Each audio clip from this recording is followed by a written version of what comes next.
তো মোহন ভাই গ্রামে ঈদ করলেন, শুরুতে জানতে চাইব গ্রামের ঈদ এবং ঢাকার ঈদ দুইটার মধ্যে পার্থক্যটা কি? ভালো প্রশ্ন করেছেন। আর এই প্রশ্নটার মধ্যে আরেকটা বিষয় আছে। এই একটা ইন্টারভিউ করছি প্রিভিয়াস আমি, যেখানে বলছি যে মানুষ গ্রামে কেন ঈদ করে যায় না, সেটা নিয়ে অনেক মানুষ রোস্ট করছে, অনেক মানুষ অনেক রকম মন্তব্য করতে পারে। তাদের পয়েন্ট অফ ভিউ যেরকম ছিল তারা ওই রকম রোস্ট করছে আমাকে নিয়ে বা আমাকে নিয়ে সমালোচনা করছে।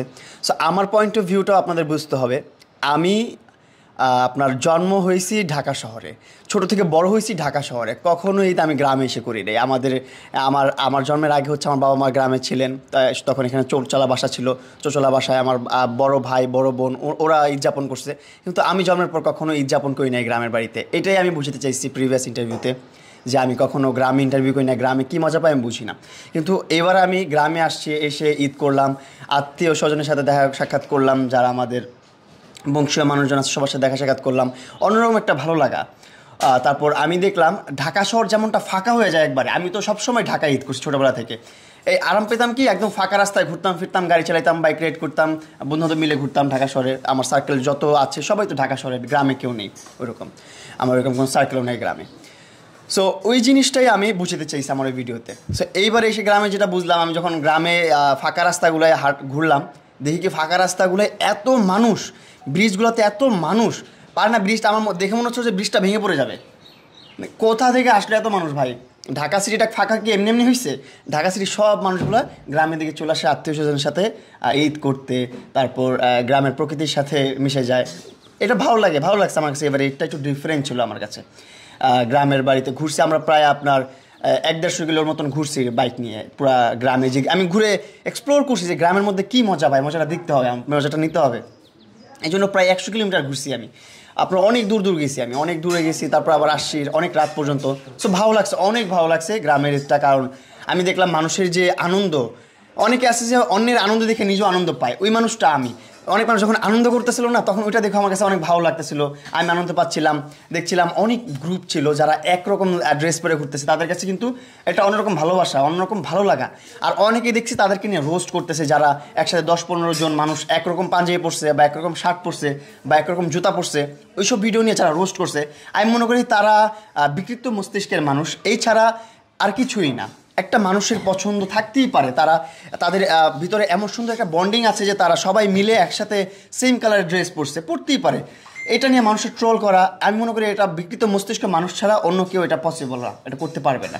সো ওভারঅল আপনি যেটা বলছেন গ্রামের ঈদ আর শহরের ঈদ, এটাই পার্থক্য। শহরে শুধু ফাঁকা পাবেন, ঘুরবেন, বাইক চালাবেন, ঘুরবেন ফিরবেন এই, আর যদি সার্কেল থাকে সার্কেল নিয়ে মজা করতে পারবেন, ঘুরতে পারবেন। কিন্তু গ্রামে আসলে আপনি আপনার আত্মীয় স্বজনের একটা ভালোবাসা পাবেন, একটা বংশীয় ভালোবাসা পাবেন। তারপর গ্রামে না আপনার সমাজটা অনেক মেনটেন করে। আমার প্রত্যেকটা গ্রামের একটা করে সমাজ আছে, সমাজের একটা করে মাথা আছে, এই বিষয়গুলো অনেক মেনটেন করে। এইসব যখন আসবেন গ্রামে, এই জিনিসগুলো বুঝতে পারবেন, ভালো লাগবে, অন্যরকম। এছাড়াও বলা হয় গ্রামে ঈদ আসলেই নারীর টানে বাড়ি ফেরা, আসলে কি নারীর টানে বাড়ি ফেরা? আমারও মোটামুটি সেম নাইট টানে বাড়ি ফেরা। কারণ হচ্ছে আমার মা ছিল এখানে, আমার মা আসার পথে একটা দুর্ঘটনার শিকার হয়েছিল, আল্লাহ বাঁচাইছে, কিচ্ছু হয় নাই, আম্মু সেফলি বাসায় আসতে পারছে। সো ওইটা শুনেও তো আমার মাথা একদম আউট হয়ে গেছে, কী করো তো। দেন চান রাতে ভোরে আমি বের হয়ে চলে আসছি গ্রামে, একদম ঈদের নামাজ পড়ছি আমার গ্রামে ঈদগাহ মাঠে। এখানে নামাজ পড়ে তারপর আম্মুর কাছ থেকে সেমাই খেলাম, খেয়ে ঘুরপাক খেলাম, আম্মুকে সালাম করলাম, আব্বুকে সালাম করলাম, ঘুরলাম টুরলাম, মজা করলাম, ভালো লাগলো।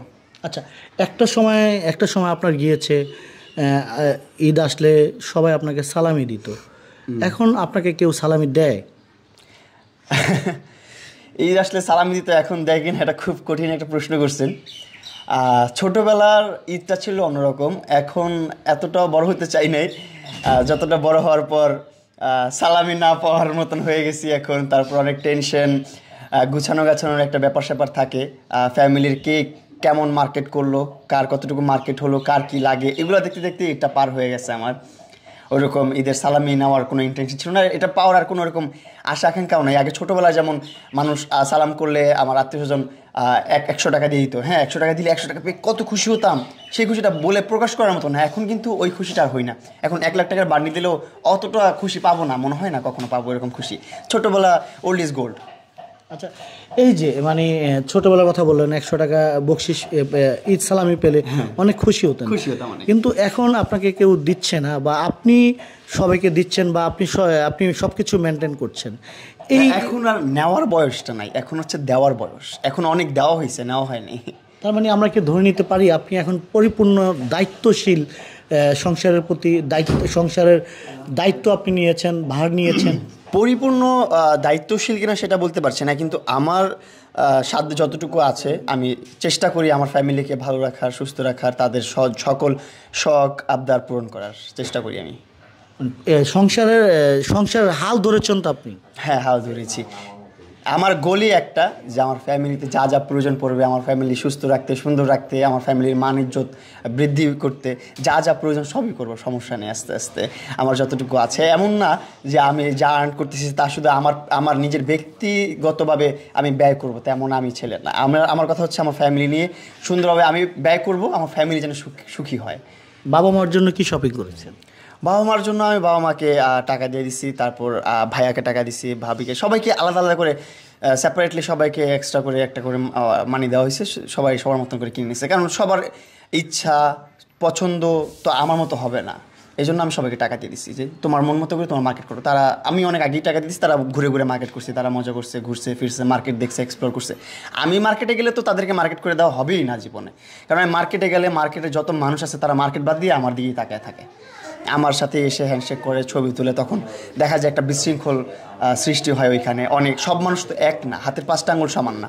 আমাকে ওইখানে যখন 10টা মানুষ ঘিরে ধরে ভালোবাসার কারণে, তার পিছনে 5টা মানুষ থাকে হিংসা নিয়ে দাঁড়িয়ে থাকে, যে চিন্তা করে ওই ছেলেটার টাকা পয়সা নেয়, উঠতে বেশি টাকা পয়সা আমার বাপের এত কিছু আছে, এটা আছে সেটা আছে, আমার এটা আছে সেটা আছে, তারপর আমাকে 10টা মানুষ দেখতেছে না, আমার কাছে আসতেছে না ছবি তুলতে, কিন্তু ওর কাছে যাচ্ছে কেন?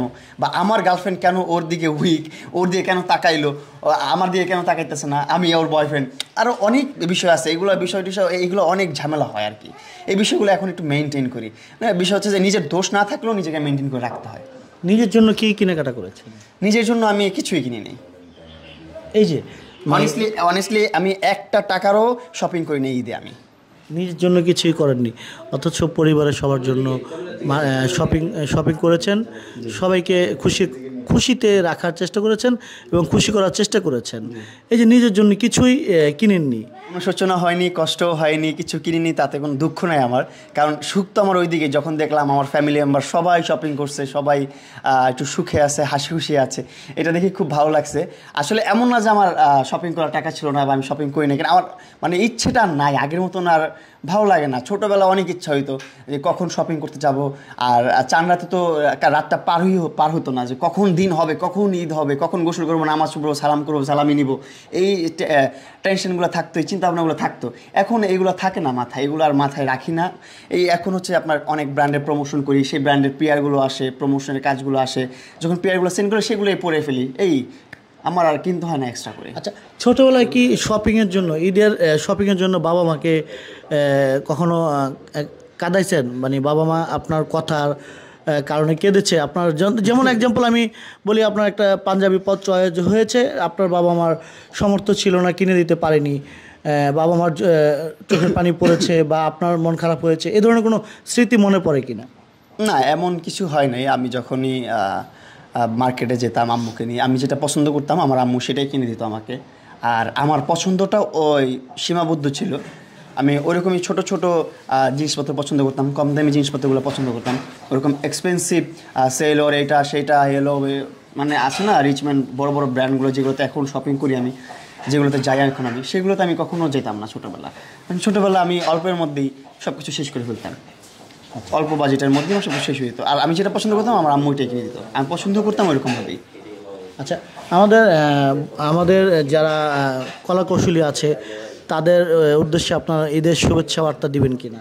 অবশ্যই, যারা যারা ভিডিওটা দেখছেন, যারা আমাকে ভালোবাসেন বা ভালোবাসেন না, সবাইকেই জানাচ্ছি ঈদের শুভেচ্ছা।